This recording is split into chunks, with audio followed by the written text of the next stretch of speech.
남유럽의 연금 제도가 수술대에 올랐다.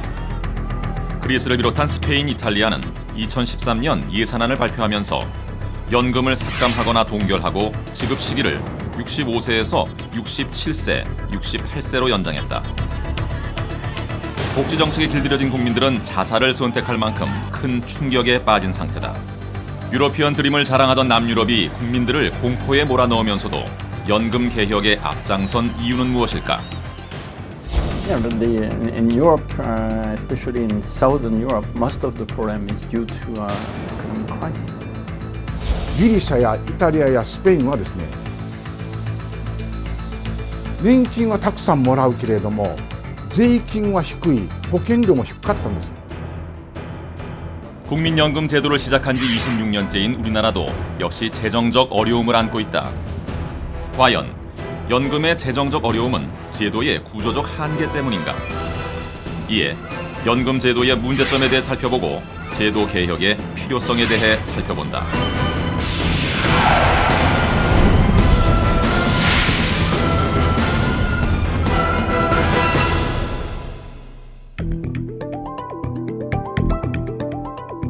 우리나라의 국민연금 제도가 처음 선을 보인 것은 지난 1988년. 10명 이상의 사업장을 중심으로 시작했다. 당시의 적립금은 5,300억 원. 26년이 지난 2013년 현재 가입자 수 2천만 명. 적립 기금은 약 400조 원으로 세계 3위 수준의 규모를 자랑한다. 국민연금 제도는 크게 세 가지 역할을 합니다. 우선 노후 생활자들에 대한 자금을 지원해주고요. 두 번째로 장애인 등 사회적인 약자에 대해서 복지 서비스를 제공합니다. 더 나아가서 건강이라든가 일자리라든가 재산, 여가활동 등에 있어서 노후 생활자들의 도움을 주는 도우미 역할을 합니다. 그러나 2030 세대가 연금을 받는 2050년, 2060년대에는 기금 고갈이 우려된다는 어두운 전망이 나오고 있다. 국민연금은 61세에서 65세가 되면 연금을 받을 수 있는데 금액은 소득 대체율에 따라서 달라진다. 소득 대체율이란 연금 가입 기간의 평균 소득을 현재 가치로 환산해 지급하는 비율을 말한다. 2012년 현재 33세인 직장인 김한국 씨의 예를 들어보자. 그의 월 소득은 200만 원. 그가 내는 연금 보험료는 18만 원이다. 만약 이 돈을 적금에 가입한다고 가정해보자. 매월 18만 원을 35년간 넣으면 원금만 총 7,560만 원. 연이율 3%를 가정할 때 이자까지 약 1억 1천만 원이 모인다. 반면 같은 비용을 35년, 즉 60세까지 국민연금에 납부하면 65세부터는 월 77만 원의 연금을 받을 수 있다. 한국인의 평균 수명이 80세임을 감안하면 퇴직 이후 남자의 경우 15년간 약 1억 4천여만 원의 연금을 받는 셈. 정기예금에 가입한 경우보다 3천만 원, 약 25% 이상을 받는 구조. 100세 시대 평균 수명이 올라갈 경우 연금 혜택은 더욱 높아질 것이다. 그러나 많은 전문가들은 이 같은 구조적 한계 때문에 재정적 어려움을 겪을 수밖에 없다고 말한다. 지금 국민연금 제도는 2차례 연금 개혁을 했지만 아직도 낸 것보다는 많이 받는 구조로 돼 있기 때문에 이것도 중요한 요인 중에 하나입니다. 우리나라는 지난 2000년 65세 이상의 인구가 전체 인구의 7%를 넘어서는 고령화 사회에 접어든 반면 출산율은 평균 1.2명으로 OECD 국가 중 최하위 수준이다. 2012년 6월 국회 예산정책처의 발표를 보면 2030년 기준으로 예상되는 출산율은 1.41명, 기대 수명은 남자가 81.4세, 여자가 87세다. 이를 감안해 연금의 재정 상황을 예상하면 2041년에는 국민연금이 적자로 전환되고 2053년에 기금 고갈을 맞을 것이라고 한다. 2060년으로 내다봤던 기금 고갈이 7년이나 당겨진 것이다. 현재 국민연금을 받는 수급자 수는 346만 명. 2050년 1,594만 명까지 증가하는 데 비해 보험료를 내는 가입자는 2017년 1,929만 명에서 점차 감소해 2070년에는 1,017만 명으로 줄어들 전망이다. 즉, 연금에 가입할 젊은이들은 줄어드는데 연금 받는 사람만 많아지니 기금이 바닥을 드러낼 수밖에 없다는 것이다. 저출산 초고령 사회이기 때문에 그런 사회에서는 이제 인구 규모 자체가 장기적으로는 고령화되고 줄기 때문에 그렇게 되면 이제 시간이 갈수록 연금 보험료를 내는 사람보다는 받는 사람의 숫자가 상대적으로 더 크게 되는, 다른 말로 하면은 이게 그 부양 비율이라고 그러는데 부양 비율이 커지기 때문에 그렇고요. 덜 내고 더 받는 연금 구조와 인간의 평균 수명 증가, 낮은 출산율, 국민연금이 바닥을 보이게 된 원인 이 세 가지 문제는 비단 우리나라만의 상황은 아니다.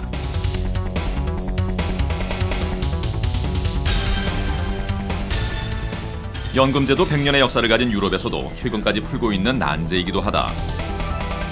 1950년대 경제적 호황과 함께 복지제도를 경쟁적으로 넓혔던 유럽은 1970년대 두 번의 오일 쇼크를 겪으면서 연금에 대한 지출 비중이 점차 늘어났다. 그리스의 경우 연금으로 현역 시절 월급의 약 96%를 받는데 이는 유럽 국가들 중에서도 가장 높은 수준으로 국가에서 지출하는 부담 역시 점점 커질 수밖에 없다. 스페인과 이탈리아 역시 매우 높은 수준으로 연금이 국가에 큰 부담으로 작용하고 있다. 젊은이들이 은퇴자들을 부양하기 위한 부담이 그만큼 크다는 의미다. They are relatively costly. These countries spend a lot on pension compared to what they spend for family or for education. So they probably needed pension reforms. However, the current cuts that are imposed on the level of pension are pushing a lot of Southern European people into poverty, and this is creating revolt and sense of unfairness that may be politically dangerous for European countries and for the European Union as a whole. I think that they must reform the pension system and they must reform the public sector in order to get the economies in balance. 전문가들은 정치가의 선심성 복지 공약, 과잉 복지가 남유럽의 위기를 초래했다고 꼬집는다. In Deutschland haben wir in den 1970er Jahren, Anfang der 1970er Jahre, schlechte Erfahrungen gemacht mit einer Politik, mit einer Rentenpolitik, die sehr großzügig war und die Leistung der Rentenversicherung ausgeweitet hat, um Wahlen zu gewinnen. Also die Politiker und Politikerinnen haben Reformen durchgeführt, die sehr viel Geld gekostet haben, weil sie Wahlen gewinnen wollten. Damals war die Wirtschaft sehr stark in Deutschland, die wirtschaftliche Entwicklung war sehr gut, die Arbeitsmarktlage war sehr gut und man dachte, man könnte es machen, man könnte das Geld ausgeben und das Geld einsetzen und die Rentenleistungen erhöhen und die Rentenversicherung ausweiten. Und dann kam die Ölkrise und eine Rezession, ein wirtschaftlicher Abschwung Mitte der 70er Jahre. Und das hat sich gezeigt, dass man es nicht hätte machen dürfen. Es war eine rentenpolitische Sünde, sagt man in Deutschland. Es wurde Geld ausgegeben, das eigentlich nicht hätte ausgegeben werden dürfen. Und viele der Finanzierungsprobleme der Rentenversicherung, die jetzt repariert werden mussten mit den Reformen 2001 und 2004, die rühren noch von diesen Reformen her in den 70er Jahren.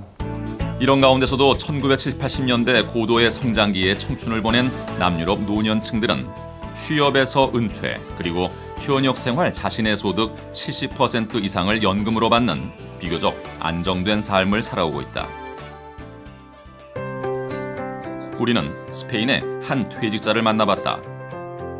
바로 블라스 씨. 그는 농사를 짓다 철도공사에 취직했고 결혼을 한 후로 인테리어 일을 했다. 그리고 정년을 앞둔 2년 전 허리를 다쳐 장애인이 되면서 지금까지 연금을 받아 생활하고 있다. 연금은 매달 800유로, 110만 원 정도다. Porque yo cuando pasé por el tribunal médico me dijeron que a los 65 años me jubilaría con el 100%. Pero eso era antes, pero luego cuando yo tuve que los 65 años, eso lo habían ya abolido. Entonces, a abolirlo me quedé con lo que me dieron cuando me jubilé. Porque yo podía estar, en vez de 800, pues podía estar cobrando 1.300 o 1.200, pero claro, como me dieron el 75, no cobré el 100%. 그의 유일한 낙은 손녀와 TV를 보는 것. 예전처럼 여행을 가는 여유는 상상할 수 없지만 그래도 혼자 사는데 어려움이 없다고 한다. Pues en comida, ropas, luz, agua, comunidades, contribución.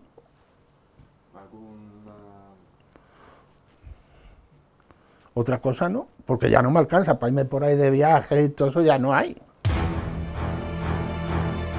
반면 경제난에 허덕이는 기업들이 신규 채용을 기피하면서 청년들은 일자리를 잃고 주택 대출금을 갚지 못해 부모님 집에 얹혀 살거나 아니면 일자리를 찾아서 해외로 이주하는 실정이다. 연금의 고갈 문제를 넘어 국가의 재정을 뒤흔드는 연금제도. 개혁이 필요한 시점이다. 덜 내고 더 받는 연금제도. 태생적 수급 불균형의 모순. 갈수록 빨라지는 고령화. 사회가 외면하는 저출산. 국민연금 길을 잃다. 생존을 위한 비상구 어디에 있는가? 남유럽의 연금 제도에 비해 독일, 스웨덴을 비롯한 서유럽과 북유럽은 1990년대부터 연금에 대한 부담을 낮추는 방향으로 개혁을 진행해왔다. 먼저 공적 연금의 부담을 분산시키기 위해서 다층 구조의 노후 소득 보장 체계를 채택했다. 기존의 연금 제도가 저소득층에게 많은 이익이 돌아가도록 하는 제도였다면 다층 구조는 공적 연금을 모든 노년층에게 같은 수준으로 보조해 최소한의 사회 안전망 역할을 할 수 있도록 하는 한편 본인이 납부했던 금액을 낸 만큼 받아가는 소득 비례 연금을 결합시킨 것이다. 그리고 퇴직연금과 개인연금 같은 사적연금을 활성화해서 공적연금만으로 부족한 연금 비용을 보충할 수 있게 한 것이다. Und das war ein grundsätzlicher Wandel im deutschen Alterssicherungssystem, dass zur Sicherung des Lebensstandards in Zukunft betriebliche und individuell private Altersvorsorge nötig sein werden. Das war es vorher vom Ziel des Alterssicherungssystems her nicht. Und diese Reform wurde durchgeführt, um die gesetzliche Rentenversicherung für die Zukunft zu stabilisieren. 두 번째는 연금의 지출 부담을 낮추기 위해 보험료율을 20%대로 높이고 소득 대체율은 60%를 넘지 않는 방안을 내놓았다. 이 과정에서 독일은 정권이 교체될 만큼 국민들의 저항도 만만치 않았다. 하지만 일관성 있는 개혁 정책으로 재정 중심의 연금 개혁을 완성할 수 있었다.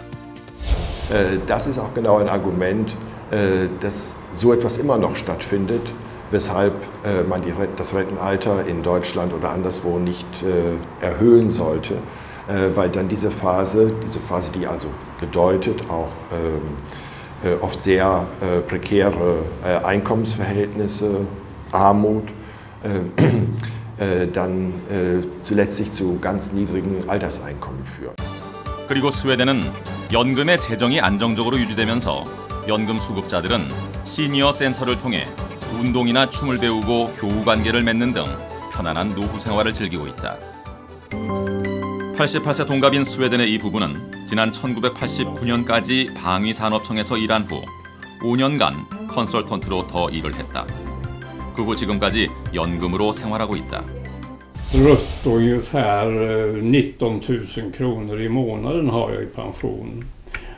Och man kan väl säga att idag är det väl så att om man jämför med lönen då så är det väl cirka 70% av lönen som man får, 60-70% som man får i pension. Nej, det blir nog varje månad lite pengar över, det tycker jag vi klarar. Vi har väl, man kan säga så här va, att våra fasta utgifter för huset som vi bor i här, ligger på ungefär 6 000 kronor i månaden, genomsnittligt alltså.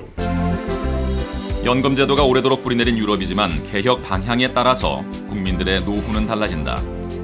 재정 안정의 연금 개혁을 고민하는 우리에게 시사하는 바가 매우 크다. 일본 도쿄. 피아노와 요리가 취미인 우아야 타케나오 씨. 그는 5년 전 영업사원으로 일하던 회사를 퇴직하고 연금으로 생활하고 있다. 年金加入は、学校出て会社に入ったと同時にもう、給料からそのままマイナスされてたもんですから1965年にいわゆる第1回の加入とそれで40年後の2007年まで、給料から引かれて 그는 65세 이상의 모든 노인들에게 주는 기초생활연금과 회사에서 부은 후생노동연금 두 가지를 받는데 후생연금은 회사와 개인이 절반씩 부담한 것이다. 退職時の給料からだいたい今の年金支給額が3分の1ぐらいのしたがって今の質問に対してはねその3分の1の中で今後やっていくんだということでやはり考えを持って進めなくちゃならないと思いますね. 기초연금과 후생연금을 모두 받아야 기존 수입의 절반 수준이다. 하지만 앞으로는 이만큼의 수익도 기대하기 어려울 것으로 보인다. 일본의 오랜 경제 침체로 보험료조차 내지 못하는 사람들이 늘고 있기 때문이다. 일본의 연금 납부율은 2011년 58.6%, 1996년 80%가 넘던 납부율이 약 15년 사이에 50% 선으로 떨어진 것인데 반대로 연금 체납률은 40%가 넘어 이는 전쟁이 종식된 이후 최고 수치다. つまり若い人たちがですね、保険料を払わない。今のお年寄りは100円払ってでもですね、120円か130円もらってるわけですね。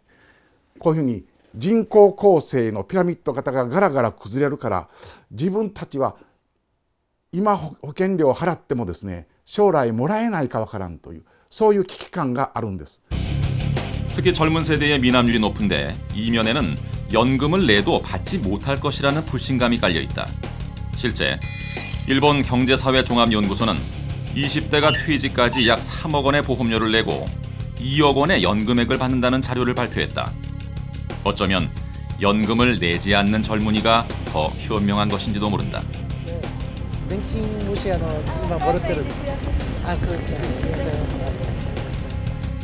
최악의 미납 상태에 빠진 일본. 재정 문제를 해결하기 위해서 수급 연령을 60세에서 65세로 올리고 국민연금의 보험료를 월 13,300엔에서 해마다 280엔씩 올려 2017년까지 16,900엔, 우리 돈으로 24만 원으로 인상했다. 또 후생연금의 보험료도 13.58%에서 18.3%로 인상했다. 단기간労働者というか正規でない労働者にもですね、インカムリレイテッドペンション厚生年金に加入できるように改めるとかね. 보험료 인상이 과연 일본의 젊은이들에게 어떤 영향을 미칠 것인가? 위기를 구할 또 다른 방법이 필요하다. 이렇게 적게 내고 많이 받는 연금 제도는 태생부터 수급 불균형의 모순을 갖고 있다. 지속 가능성에 문제가 있음에도 각 나라들이 연금 제도를 이어가기 위해 노력하는 이유는 무엇일까? やっぱり文明国家、国家とは何かと言ったら主権者である国民の最低限度のですね、ミニマムスタンダードをこう提供するのが国家の責務ですからね。 Det får jag lov att säga, så att ingen behöver lida nöd i vårt land egentligen. 그렇다면 우리나라의 상황은 어떠한가? 지난 3월 발표한 국민연금 재정 결과를 바탕으로 국민연금 장기 발전 방향을 담은 국민연금 종합 운영 계획을 오는 10월에 발표할 계획이다. 여기서 연금보험료 조정을 비롯해서 국민연금 운영 전반에 관한 계획을 수립하게 된다.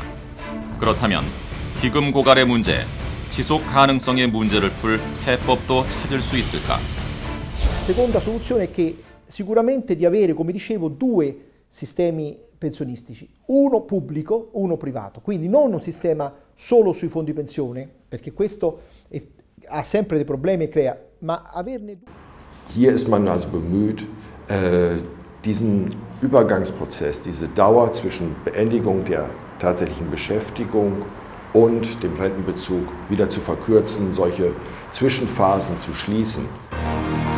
남유럽의 높은 수급률이 국가의 재정을 흔들어 놓았듯이 연금 개혁에서 우선할 것은 긴 안목으로 미래를 내다보고 연금의 재정 안정화를 구축하는 것이다. 또 급진적인 개혁에도 불구하고 국민적인 합의를 이끌어내지 못한다면 사회를 혼란에 빠뜨릴 수도 있다. 재정의 안정과 국민적 화합을 이끌어낼 수 있는 국민연금 개혁안. 두 마리 토끼를 잡기 위한 구체적인 방법을 고민해야 할 시점이다. There is that measures are taken in time, and also that there is a good communication, an effective communication with the people affected, with the population, so that there is a good understanding for the reasons to adjust the pension system, and that it's done with a medium and long-term perspective, so it does not impact on people that are just before receiving their pensions, so that their expectations are disappointed. 빠른 고령화와 낮은 출산율로 연금에 가입할 젊은이들은 줄고 연금을 받을 노인들만 늘어가는 사회. 한 세대만을 위한 개혁이 아닌 후대에 걸쳐서도 안정적으로 이행될 수 있는 긴 안목의 연금 개혁이 필요할 것이다. 다음 이 시간에는 연금 개혁을 실시한 나라와 그들의 개혁 방법을 살펴본다. 시간이 지날수록 높아지는 보험료율, 낮아지는 소득 대체율, 게다가 수급 연령까지 늦추어지는 상황. 국민의 사회적 반발을 어떻게 극복할 것인가? 연금의 지속 가능성을 위해 노력하는 세계의 연금 개혁 방안을 살펴본다.